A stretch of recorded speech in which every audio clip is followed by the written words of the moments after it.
Many of you know I'm a true advocate for taking supplementation to optimize your health, and one of the best things you can do is choose the right collagen. Collagen is a building block to your entire body. I was introduced to Sparkle Wellness product Skin Boost Plus about a year ago, and I've been taking it ever since. Now they've launched a new bone strength product that I'm super excited about. New Osteo Boost Collagen is formulated to improve bone mineral density, something we all need to think about as early as age 40. Made with award-winning collagen peptide known as Fortibone, the product really has led to meaningful results for people who need significant improvement in this area, including those suffering with fractures or broken bones. OsteoBoost is a great choice for anyone over the age of 40 to reduce the risk of bone mineral density loss, a major precursor to the diagnosis of bone-related diseases. Right now, you can get any of the Sparkle Wellness collagen supplements from Amazon or from their website, lovesparkle.life, and use my code DrFit for 20% off. That's DRFIT at lovesparkle.life for 20% off their new product, OsteoBoost.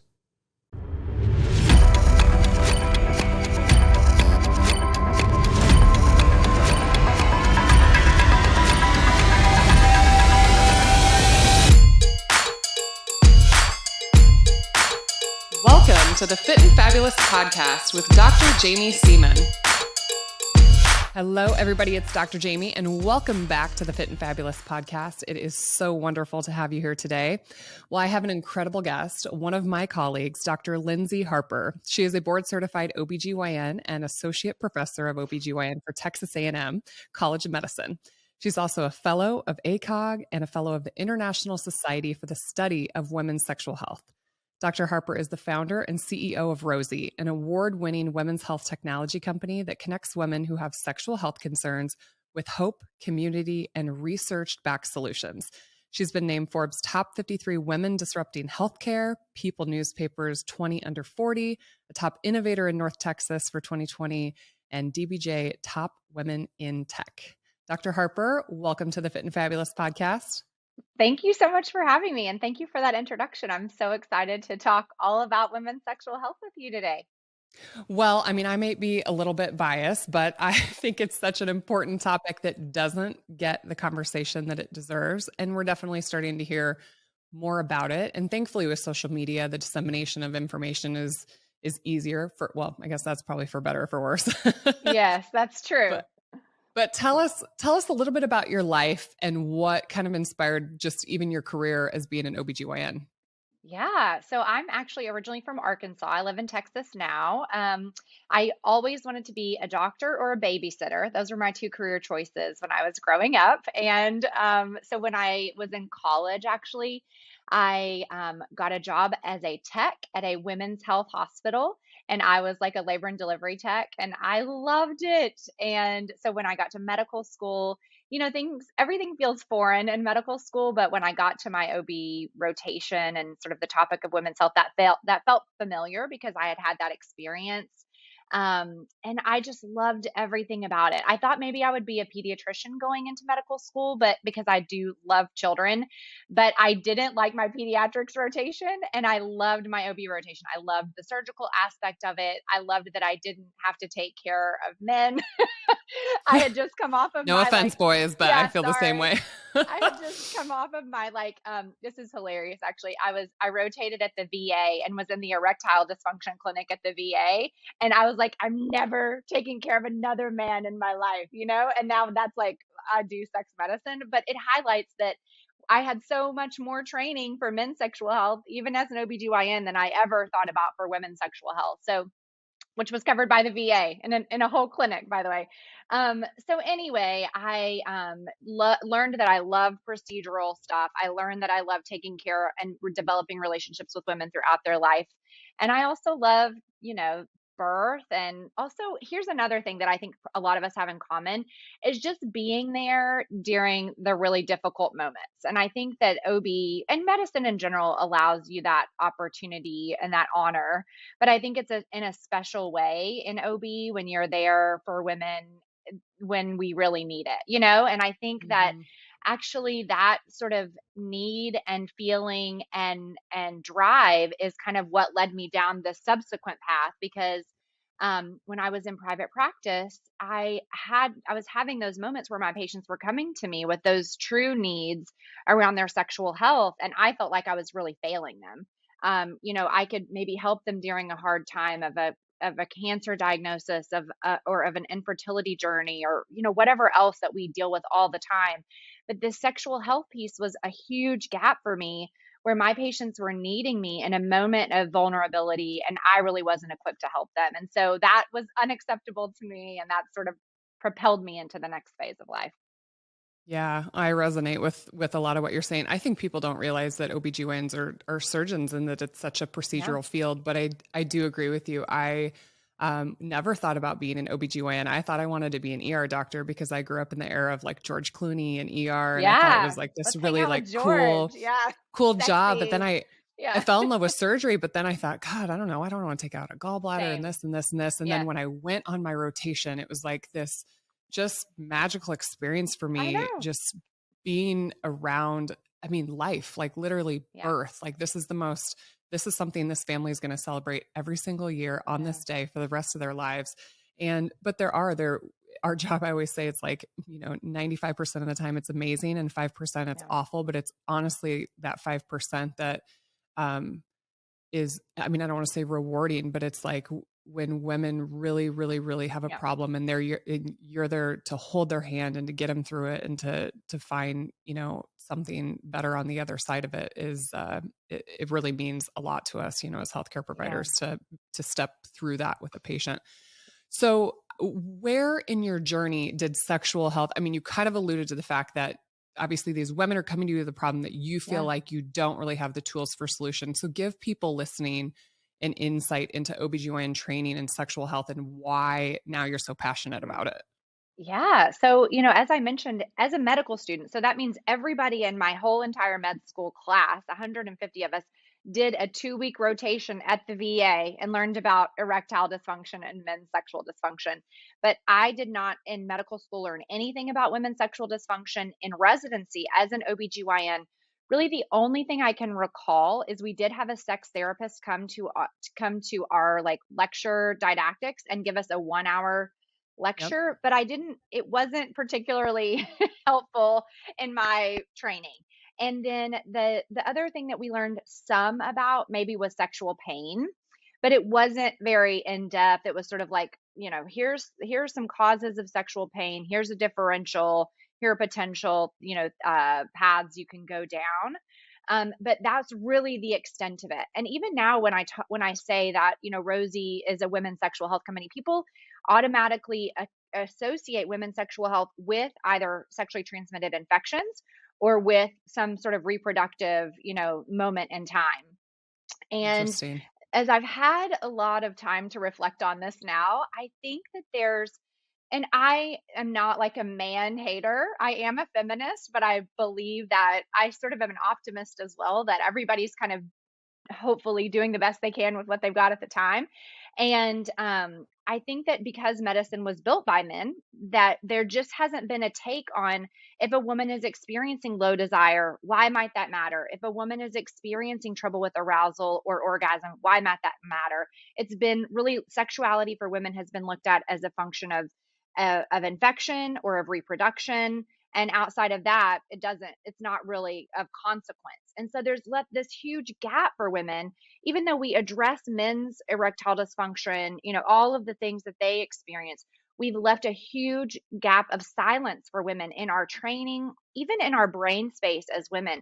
When I as women physicians, even whenever my patients started coming to me with all these complaints, I didn't even really have a framework for how to address them. I didn't really know the buckets of, desire, arousal, orgasm, lubrication, pain. Like, how can I even classify these patients' complaints in order to think of a treatment algorithm in my mind? So those basic tenets were missing for me. And that leaves all of us as OBGYNs saying really like sad things for the generations before us, like drink a glass of wine or go on vacation or get a new partner. And it's like, whoa, actually, these have like many sexual problems have a medical basis.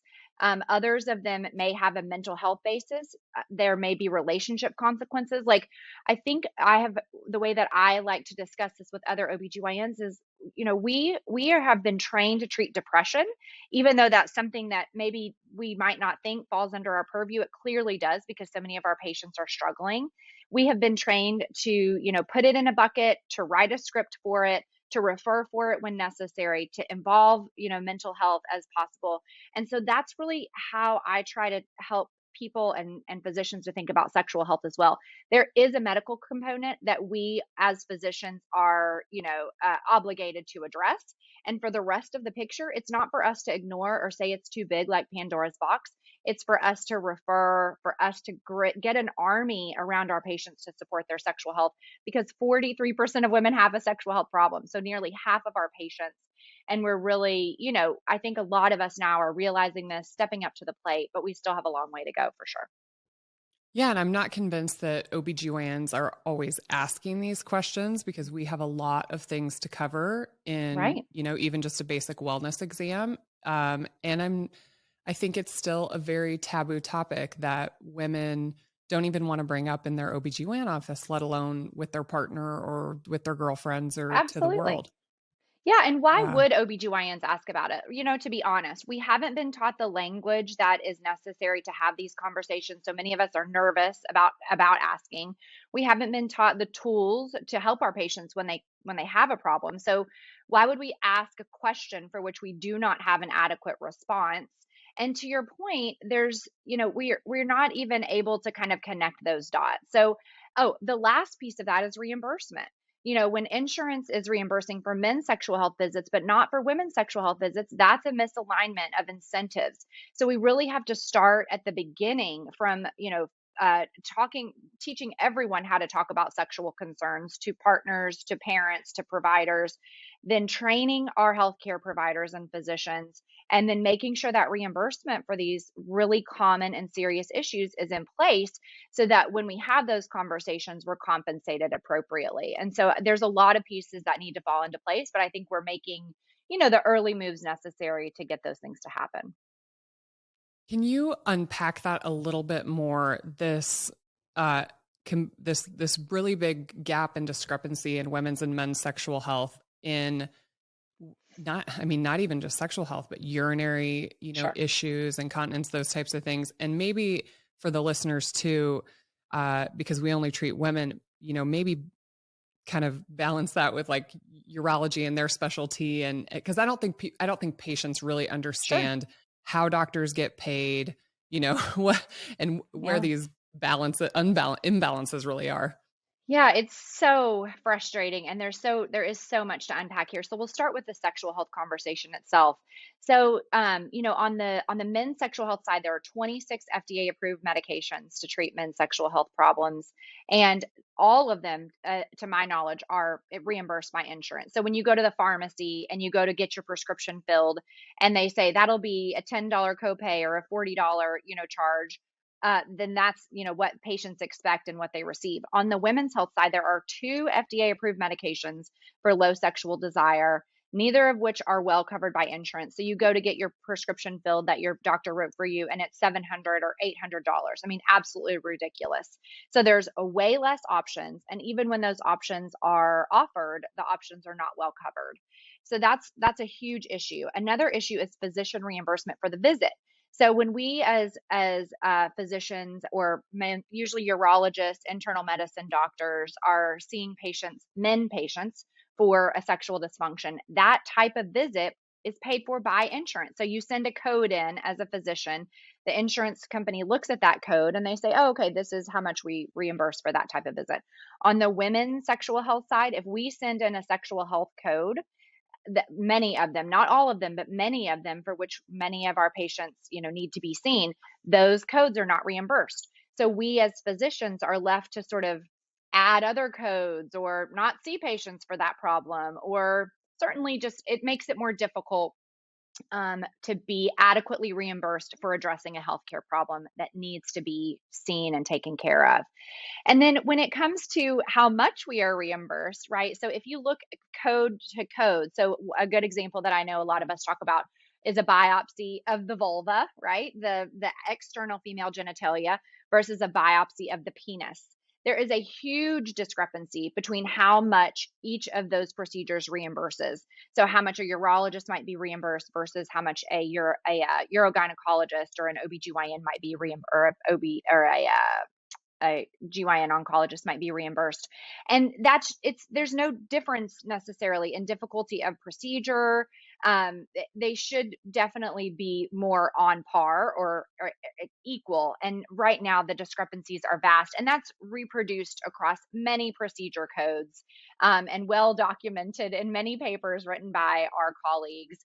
And so, the discrepancies are systemic. They are at every level of this. And that is what, when you're a physician on a mission to help your patients with something, when you're met with one after the other reason not to do this all day, every day, or try to incorporate this into all of the things that we're already responsible for, like, cancer screening, depression screening, Yep. just a general physical exam, understanding, that we take care of a lot of primary care issues. The things that rise to the top are the things that you're trained for, the things that are, your patients have easy access to treatment for, and the things that, you're reimbursed for. And so when we look at those discrepancies, it really takes a toll on physicians' ability to, adequately learn about, treat, and diagnose patients, female patients, particularly with sexual dysfunction. Yeah. And another thing a lot of people don't know is that when you come for a women's wellness exam, your annual Yeah. exam, our job at that time is to, screen for, obesity and look at your blood pressure and do your pap smear and screen your family history and do your breast exam and colon cancer. Are you up to date on vaccinations? It's not really to dive into all your problems. Yeah. And it's not that we aren't interested. It's that's how the system is built. And so then it requires, Yeah. another office visit. And so sometimes the hurdles just seem too high for either the patient or the doctor. And a lot of these problems just never get addressed. They just get swept under the rug.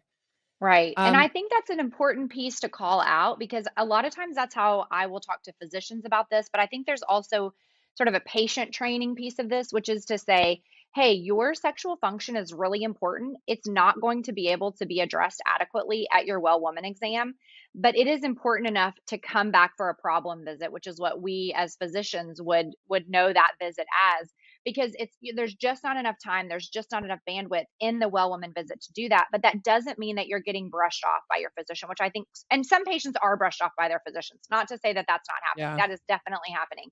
But if your physician says, hey, like, I want to help you with your sexual health problems, come back, schedule another visit to come back and see me, that is an adequate response in the situation we're in with payers and how things are set up, to these issues. That is not a brush off. A brush off is drink a glass of wine or join the club or some other, pejorative yeah, statement like that. But coming back for another visit is actually the correct way that these things should be handled. absolutely. So you took this other path as an OBGYN, became an entrepreneur. You started this company called Rosie. So tell us kind of about that journey, in this new world of femtech and entrepreneurship. Yes. I mean, it still continues to be crazy. It's crazy every day. I think I'm a little crazy for doing it, but also we're probably all a little crazy for just being OBGYNs. So, it's been such a very, I would say, formative experience in my life and in my professional career. But when I realized there was this discrepancy, I sort of looked at the startup situation for men's sexual health. This was in 2019 that we launched. This was in 2018 that all this investigatory work was happening. And I'm like, wow, there are a handful of successful startups for men's sexual health, an armamentarium of drugs for men's sexual problems. And what in the world are we doing on our side? Literally nothing. And when I started to learn the data, I joined ISWISH, became a fellow. I'm like, nearly half of women have a sexual health problem. Like, what in the world is happening? And we know the effect that those sexual health problems have on our lives. They increase anxiety, they increase depression, they increase relationship, problems and divorce. And just there's such a need, such an opportunity. Why is this not being addressed? And So that's really my effort with Rosie, is to try to address that discrepancy, to try to bring women's sexual health to the conversation of women's health. And I think that that's something that over the past few years we've been able to successfully do, because, now instead of women's health panels being somebody from a pregnancy company, somebody from a, menopause company, and somebody from a infertility company. Now I also get invited, other representatives from the sexual health community get invited to be part of these conversations, because we're rising sexual health, to the level of women's health. It's not some dirty, shameful, like closet business where we need to be hiding with our, porn and vibrators. It's a legitimate sort of medical concern that needs to be addressed as such. And so that has been my effort. And Rosie is, the platform, which is Rosie, is meant to provide patients with evidence-based education. So just like we would want to recommend to our patients a consolidated, sort of safe, curated place where patients can find evidence-based information, behavior health support and tools, coaching, peer support, really a community that is sex positive and that raises the conversation around women's sexual health to where it needs to be. And so this serves a function for patients that we've been able to demonstrate, showing statistically significant improvement in all areas of sexual health after use of Rosie. And another fun fact, the more women use Rosie, the more improvement they saw. So that made me happy. Oh, But wow. also it serves a function for us as OBGYNs too, right? Because now, if you ask your patient a sexual health question because you feel compelled to, because we've convinced you of such, and maybe you're a woman and you know how common these things are, then you have an answer for her, right? You're not left to like figure out what the next 5 steps are for the patient. You can say, "Oh, this is so common, right? And I know how serious of an issue it can be in your life. Check out this platform called Rosie." And then she can come to our platform. We can do all of the education for her. We can teach her that 87% of women have orgasms through clitoral stimulation. We can teach her about responsive sexual desire. We can help her differentiate between low desire and HSDD. We can talk to her about all the causes of sexual pain. So we're there to help facilitate those conversations. And then when she's ready, she can come back for that problem visit with you. She's focused in on, what the top concerns are. You can either decide to treat or decide to refer. So we're there really to help the patient in a real evidence-based way, and also facilitate those sexual health conversations for OBGYNs to try to make this process, easier and more fulfilling for all parties involved. I love that because as a physician, we sometimes just don't feel armed with the correct tools for our patients, or sometimes we just never, we're educated enough. So even if you only know a small amount, if you have Right. those referral pathways and things like that, you can still make a big difference for your patients. So when you kind of stepped out, obviously this takes a lot of your time. I mean, you're still a Yeah. practicing OBGYN, right? Like you're doing I surgery, practice delivery. as a hospitalist. So my life Okay. has changed in terms of how I practice. I could never do private practice, which is what the situation I was in before, and do this. This is like this is as much work as being an OB, except I get to sleep during normal sleeping hours. So to put that in perspective, but I still work as a hospitalist, but that allows me to Okay. sort of time cap my work, and Yeah. offer the benefits of hospitalist work. So to clarify, want to make sure that that's clear. So anytime a physician, becomes an entrepreneur, people always question, they're just doing this for the money. They're trying Oh, to capitalize on, they're trying to prey on, they don't see the sure. time and effort and financial investment it takes to even, start something like Rosie. But I'm seeing a lot of companies coming into this space, femtech, menopause, and there definitely are people that are trying to prey on people's problems. Sure. But can you give us a little bit of insight into kind of your journey with building Rosie and maybe some of the barriers you've had to jump over being in the space? Yeah. Yeah. I think there's so much going on in women's health right now, and it's really exciting because it's been dead for centuries, right? And so to have, and I think, something that I think is important to call out is sort of there's a baseline, point zero of where we are in women's health today. And then there's expectations of, patients as consumers. And there is a vast discrepancy between what we're able to do, what we're armed to do through data and research and evidence based protocols, and what women, and even me, and probably you, want and need and expect, right? There's a huge gap. And so this is where all of the innovation is happening, is between what is, available and what we all want the world to look like. And I think, as a physician founder, I have a special sort of obligation and obviously mission that is tied to the data, to the evidence that is in existence, and how to, present that and make that easier to interact with in a way that I would want, I think my patients would want, and as us as physicians would want as well. There are other companies who are maybe being started by, women who were patients who had a bad experience, or women who believe, as I do, that we as women deserve better, but the data just hasn't caught up, right, to that. Like, for example, AMH as an indicator of, future fertility. That's a good example being sold to patients. But that's not how it's been clinically validated. I would love to see it used for that purpose, right? That would be awesome. We all, especially as women physicians, would love to know about future fertility. But the problem is we just don't.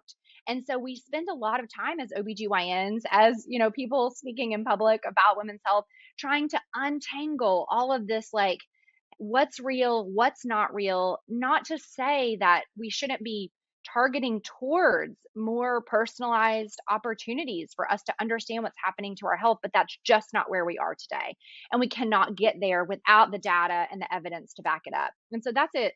I think it's important as a physician founder to highlight what the differences are when you're a physician innovating in women's health than if you don't have that background. So one of the differentiators for us is that really everything on the platform, on the Rosie platform, is from an evidence-based sort of recommendation. And one of them that's surprising is erotica.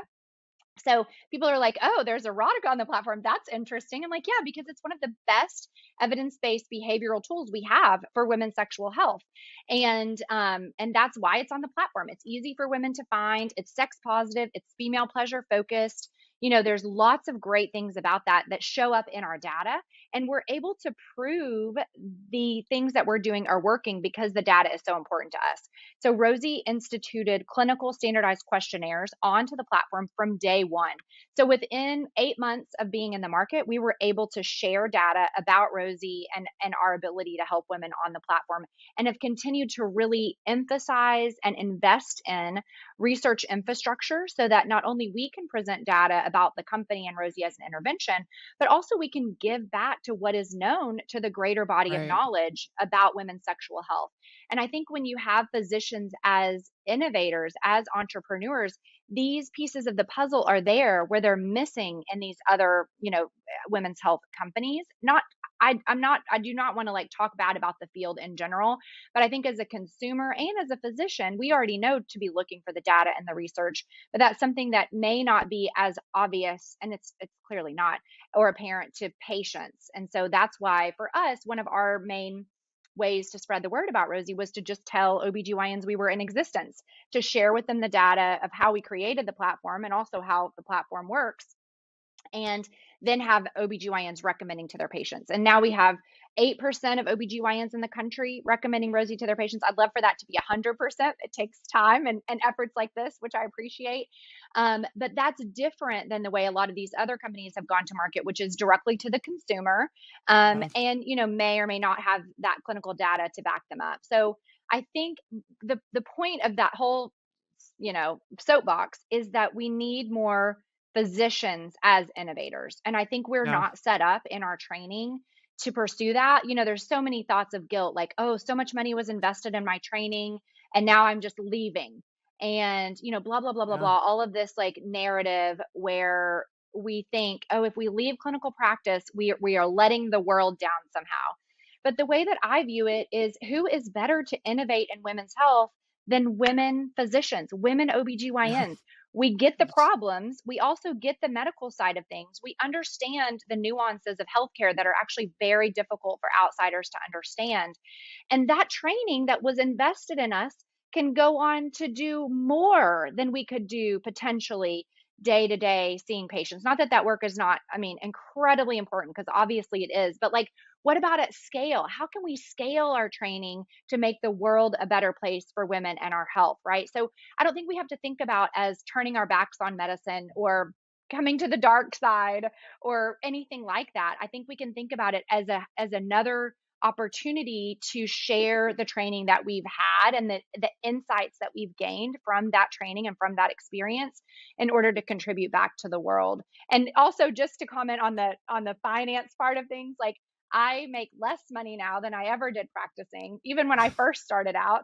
And that's because startup life is real. You know what I mean? Like, Yeah. it is no joke. I am raising money for the company. The company, any technology company, I will say, and any biotech startup as well, loses a lot more money than it makes in the first few years of its life. Yep. And that's just the reality of things. So, for anyone who's thinking that someone who leaves practice to start a startup is doing it for the money, that is a false narrative.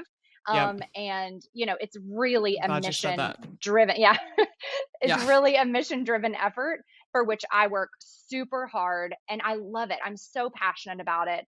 But it's not for any other reason other than pure passion and pure just need to see this in the world. I love that. I mean, you can just hear it in your voice, but I think that, just hit what you said home a little bit harder. There's no better people to be helping fix this problem than OBGYNs. We are literally the people who sit in the clinic room and have these conversations with patients, and we can learn so much from our patients. So we've established there's a problem. They can even be part of the solution. And I think that's what's so amazing about, what Rosie is doing is you're able to do these surveys, you're able to track these women, you're able to see, what interventions are actually improving things. And so I was about to ask, you kind of led on to the erotica thing. So I was about to ask, what is the low hanging fruit when you start this app called Rosie? Yeah. What's the low hanging fruit with helping these almost 50% of women who have sexual dysfunction? Yeah. Well, the number one sexual dysfunction is low desire. And that's experienced by 38% of women that they will describe to that they have low desire. So self-reported. And for So most of that's those like, so women, Lindsey, just to define that. So that's just like, I wake up each day and like, I don't really care about engaging in sexual activity. it's actually defined by each person who answers the questionnaire. So there's no like, if you want to have sex less than X number of times per week, per Right. month, per year, then you have low desire. It's Subjective. qualified by the woman. It's subjective, exactly. So if the patient herself says, I have low desire and it is a problem for me, then she has low desire. That's all there is Okay, to great. that Great. diagnosis. Super, super straightforward. But there is a difference between umbrella diagnosis or sort of category of low desire and then HSDD, which is hypoactive sexual desire disorder, which is what we believe is a change in the neurotransmitters in the brain that have to do with sexual excitation and actually even just being sort of open to sexual cues and receptive to sexual cues. So this is going to get a little technical for a minute, but there's something called responsive desire, which is sort of what accounts for the rest of the women who are under the low desire umbrella, which is 38% of women, but don't meet clinical criteria for diagnosis of HSDD. So it's that other sort of actually larger subset of women that have responsive desire. But none of us talk about these things. We're not taught about these things as doctors. Women don't have any idea what I'm talking about when I talk about this stuff.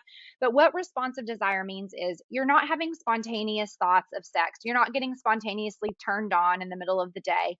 But what happens is that you have responsive desire. So when you're exposed to a sexual cue or stimulus, for example, erotica, for other women, they sort of start becoming intimate and then they feel themselves kind of getting into it. Other women might use porn. There's lots of different sexual cues or stimuli that you could, expose yourself to. Maybe it's even a smell or a song or like a sexy touch or kiss, right? So when you're exposed to a sexual cue, then you start to feel responsive desire because arousal happens in the genitals, much like an erection. The vulva and the clitoris are engorged with blood, and you can feel a pulsatile sensation. That's an erection of the clitoris. It is what it is. And that arousal in the vulva and the clitoris sends signals back to your brain that say, oh, sex sounds pretty good. Like, let's do this. And so it's instead of sex desire coming from the brain, from those neurotransmitters down to the pelvic floor, where you might experience that pulsatile sensation and the engorgement and erection of the clitoris, it's happening in the opposite way, which is arousal in the genitals first and then desire in the brain. That's a perfectly normal way to experience desire, and there's no diagnosis needed. It's just something that once that's learned and the patient can kind of see if that's her, then she can tap into that as a tool, right, to accomplish her sexual health goals. So if her goal is to increase desire, she can, for example, use erotica on the platform or wherever else to tap into that responsive desire pathway. And that is something we have seen time and time again. It was established before we started Rosie. Outside of Rosie, with just written erotica, there were several studies to show that. That's why erotica was instituted from day one on the platform, and we've been able to replicate that data subsequent to our launch 4 years ago, and it happens over and over. It's a fun piece of the platform, right? Talking about health and sexual health can kind of feel kind of heavy sometimes. And erotica just allows us to renegotiate our relationship with sex, explore fantasy, which has not anything to do with reality in most cases, and to, reconnect with our personal sexuality and our sexual health goals as well. So it's a liberating part of the platform that surprised me, and I was like, oh, I'm going to have an app with erotica on it. But hey, it works. It's safer than a prescription. It's much cheaper than a prescription. And I think women are happy when they learn that there's such an easy way to address the issues that they're facing. Yeah. And I mean, society provides that too to women, right? Like when 50 Shades of Grey came Oh, out, right? totally. I mean, it's like, yeah, I mean, women, it does. It It makes us works. start thinking in that. And I think, and like I work so hard every day, right? I've got Yeah. kids, I've got this, I've got this. And so I know a lot of women who come into my clinic just say, I just never dedicate any amount of time to Right. even exploring that space. And so I love that you can have something on your phone. Okay, Right. I'm gonna go there. I'm gonna see and experience it and just check it out. So I Just think check that's it so out. great. So for women who get on the app and they're into the erotica, have you looked at data like how much improvement do women see with just using like a basic intervention like erotica?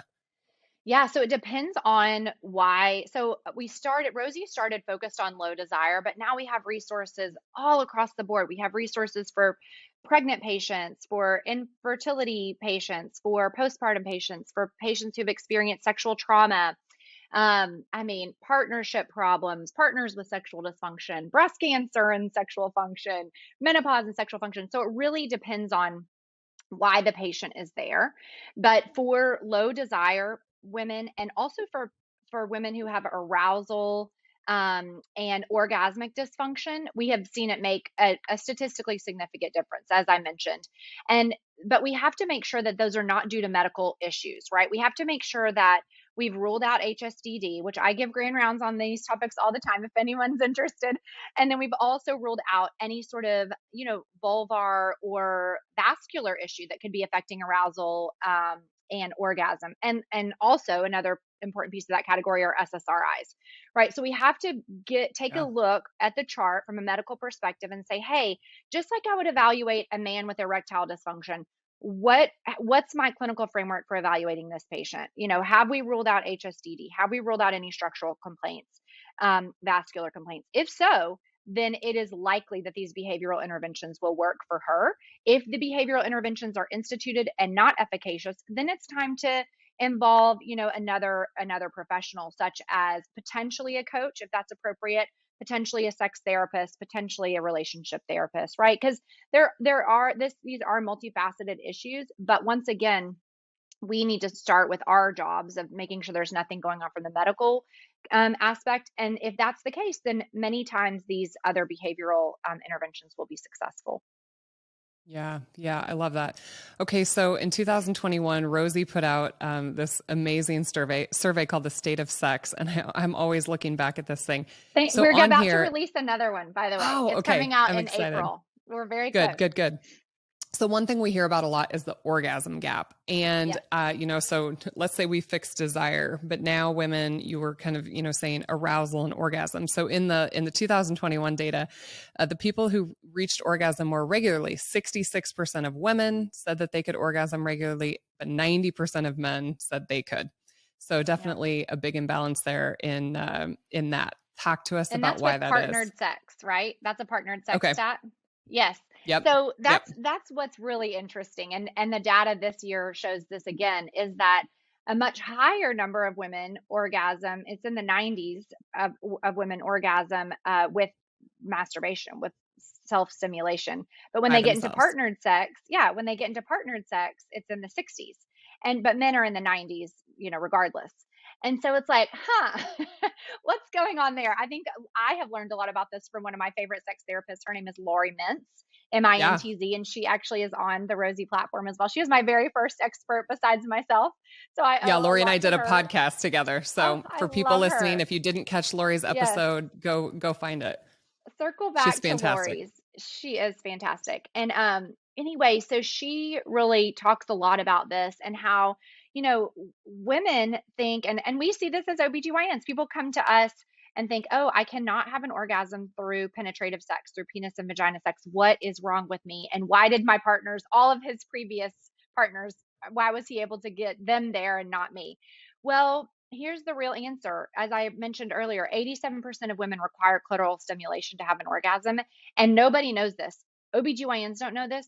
We as women don't know this. Our partners certainly don't know it because we're not taught it. And in the media and in a lot of erotica and porn, women's orgasms are portrayed through penetrative sex, through penis and vagina sex. Going back to our original conversation about how men built medicine, well, men also started the porn industry and are in charge of a lot of the movie studios, and so they know how they think that women experience pleasure, and it's definitely because of penile penetration. And it's like, well, back up on that a little bit. And so when we nobody's recognizing how women experience pleasure, and we as women aren't taught the tools necessary on how to communicate how we experience pleasure, but also aren't empowered to really feel like we deserve that conversation or that experience, then this orgasm gap is created, right? So when we're by ourselves, we know what we're doing. And when we're with our partners, there's a gap. There's a gap in communication. There's a gap in knowledge. There is some self-perceived pathology that is actually not even there, right? Because it's very normal for women not to have orgasms that way. So Lori really spearheaded this, but we're all kind of joining in the movement where we need to spread the word about how women experience orgasm. And that is to say that the way that people think about sex, that script needs to be changed, right? It's not like foreplay, which involves a lot of what we would consider activity to get women adequately lubricated. That whole script has to be rewritten, because then the actual sex part, which a lot of us, and I'm using some air quotes for those who are just listening, which a lot of us consider the penis and vagina sex part, like that's only offering pleasure to the person with the penis in terms of resulting in orgasm. So we really have to kind of rethink how we as society define sex, how we as professionals talk about sex, and how we educate both men and women and everybody else about how people experience pleasure. And that's how we close the orgasm gap. And I think amongst younger people that is happening because conversations are happening so much more freely, but there's still a ton of work to do for women in our age group, for medical professionals, for boomers and Gen Xers and all the people, because people are living their whole lives not experiencing pleasure, and that's just because of a misinformation that exists, and it's time for that to be changed. Absolutely. Okay, so women listening, you guys have heard it multiple times on a few of these podcasts. Women need clitoral stimulation a vast Yeah. majority of the time for orgasm. A quick story about what you were saying. So a year or two ago, I started working with a few different companies that sell sex toys and clitoral stimulation devices. And I talked to them. I talked to my patients about them. This is like a very open conversation. Love it. And I had somebody reach out about a year or two ago, and they said, "Hey, just so you know, I had submitted your name to my company to come do this speaking engagement, but their feedback was that you promote sex toys and they don't think that we can ask you to come speak." Oh my gosh. And I was like, I'm literally an OBGYN. So, and I'm like a mom of 3 girls. But when Lori was on the podcast, she said, I grew up in this sex positive home. And it really kind of made me think a lot like, okay, what does that mean? And I know my mother listens to my podcast, but I didn't grow up in a home where we openly talked about sex and the vulva and like how you achieve arousal and what orgasm. I mean, we definitely never had those conversations. But who did Recent, besides Lori and like 5 other people? Like I'm nobody sure really it's gets that few and far opportunity. between. Yeah, Yeah. really. So, Yeah. and I'm it sure it's sounds like very few and your far mom between. probably wanted to have those conversations, but maybe didn't know how. So normal, normal. Yeah. So recently a patient knitted me a uterus and recently a clitoris, like the full clitoris, Yes. right? Okay. So they're in my kitchen right now. And my daughters, my three daughters, we were talking last night at dinner. We're like, okay, this is the clitoris and this is the uterus. And my daughters are turning 8, 10, and 12, and they know how babies are made. And I'm very just like forward with them. Yeah. But it was great. My youngest was like, the clitoris looks like a flamingo. I'm going to call it a flamingo. It's like in her little Love like 8-year-old it. mind. Okay, great, fine, yeah, it's a flamingo, fine. But That I, is so cute. there is definitely a stigma. I mean, even people in my own life just think it's so weird that I talk about sex and talk about, sex toys and things like that. And I don't know how to get around the stigma other than to just talk about it more. Yeah, and that's it. We'll just get a little louder. There was a study to support your efforts. There was a study, I think it came out maybe last month, of Cedars, where it's a meta-analysis of looking at vibrators as a recommendation, as a prescription for pelvic floor dysfunction. So you can send that to the next group that talks about how you shouldn't be able to talk about vibrators and also lecture at their institution, because it is an evidence-based intervention. And I'm right there with you. I have vulva puppets and clitoris models and all the things, and my kids are literally the exact same age. So I think there is so much freedom in offering those conversations. At the time when in the language that kids are ready for, all things like that. Another one of our colleagues, Dr. Carrie Leff, is doing a program on the Rosie platform for how to talk to your kids at all ages of development about sexual health. And I just think that's so important, just like Lori communicated. And I've learned a lot from her as well. I'm always like, Lori, how did you do this with your daughters? Because she's such a wealth of information. But Yeah. I think we all have so much to learn, and we all want to do better. We want to do better than was done for us, especially when we become empowered in this space. And how can we model that for our families, our partners as well? Like my partner, my husband wants to learn about all this stuff. My daughters and my son, for sure. Our patients' families, the media and what's disseminated out there. Like, how can we model for really everyone in our lives after we've become empowered? And then we just create, more and more people who are kind of on this bandwagon. And that's how movements are created. That's how change happens. It's slower than, of course, we want it to be. There is still stigma involved. But to our earlier discussion, the more data we can put to it, the more medical weight we can put to it, the more, women's stories of how this negatively affects their lives and their health, which we understand all that for men, but we're having to make the case for women. But the more, that we can put to it from a medical perspective, I think the better and more robust and more, legitimate out to other people, not to us, but that conversation gets. Yeah, I'm like dreaming of the day that vibrators are like DME, durable medical equipment. Like, Totally. I mean, They your totally, I know, I insurance was company covers your vibrator. exactly. We were just talking about this on a Facebook group of OBGYNs, and I was like, it just needs a rebrand. Like let's just call it something else, because like Yeah, vibrators are so, taboo, but it's like, oh, whatever, pelvic floor stimulators. I don't care, just like let's do what we need to do. Anyway. totally, totally. I love it. Okay, so we've talked about erotica, we've talked about clitoral stimulation. I think another, important population that we haven't really hit on is menopause and women after Yeah. menopause. How is that group different than premenopausal women? Yeah, there's a lot, as we know as OBGYNs, there's a lot of changes that happen during menopause, and they many times just kind of, slap women in the face, because it's so much physically, it's so much mentally, there's lack of sleep, which is compounds everything. But as estrogen drops, right, which is the case in one other phase of life, like postpartum, if you're lactating, then lots of changes happen related to sex. And the most prominent really is the lack of estrogen in the vagina. And due to lack of estrogen in the vagina, the walls of the tissue get thinner. They become less able to be lubricated, less elastic, so they tear more easily, and this can cause significant issues with sexual pain.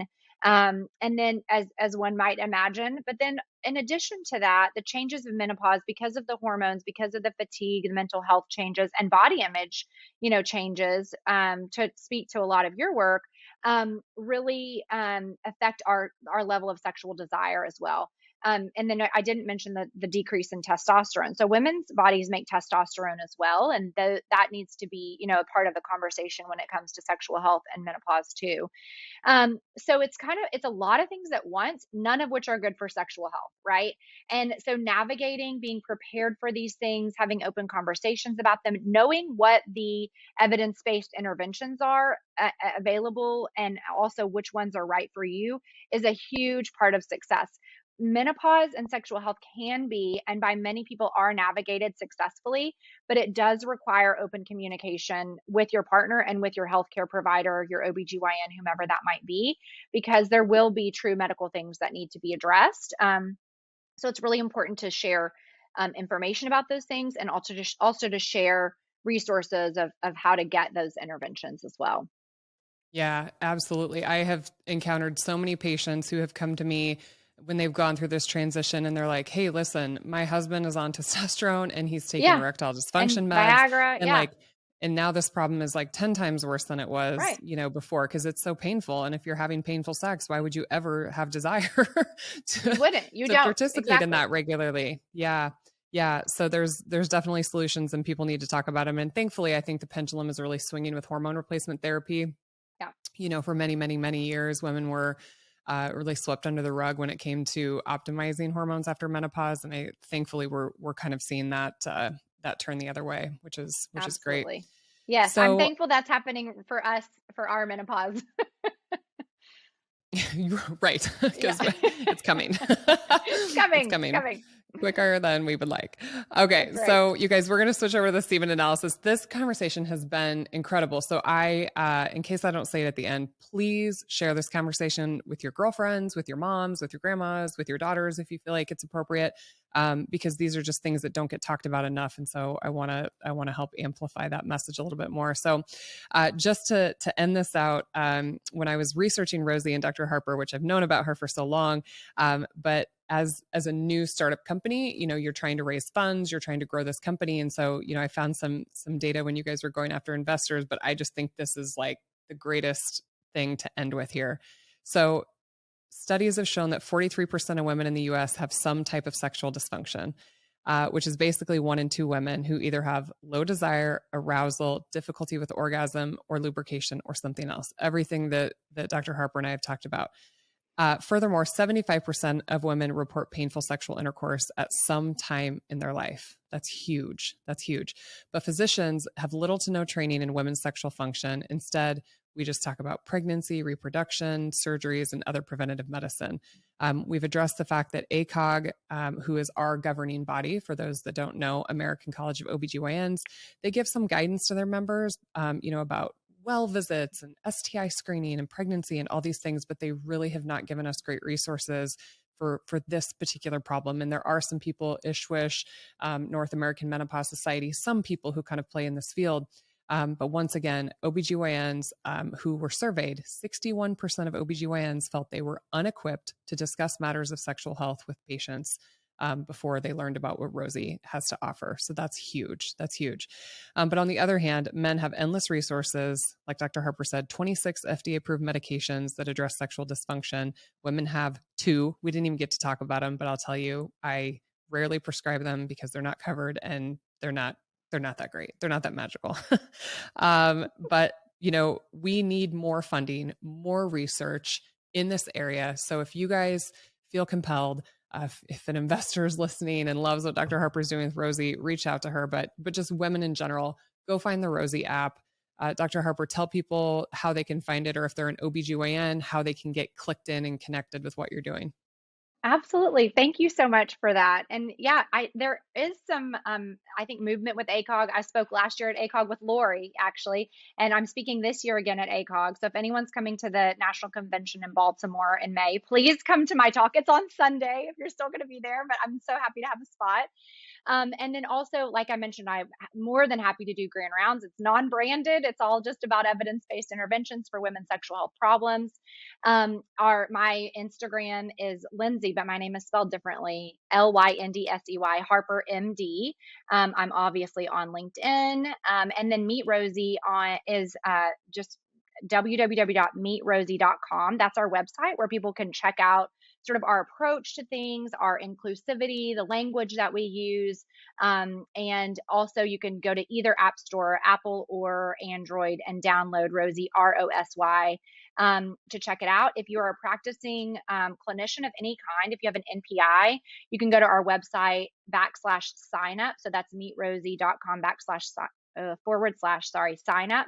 And you can sign up and you can, we will mail you patient materials that you can share with your patients. You can have completely free access to the gold level of the platform, which includes all of our group coaching and group workshops. So like that, the one how to talk to your kids about sex with Dr. Leff. We just did a body image one. We did a how to flirt workshop. We have fun stuff going on all the time, that gives providers completely free access to that level. Because it's really important to me that if you're gonna recommend Rosie, that you have the opportunity to vet it and check it out for yourself, Yeah.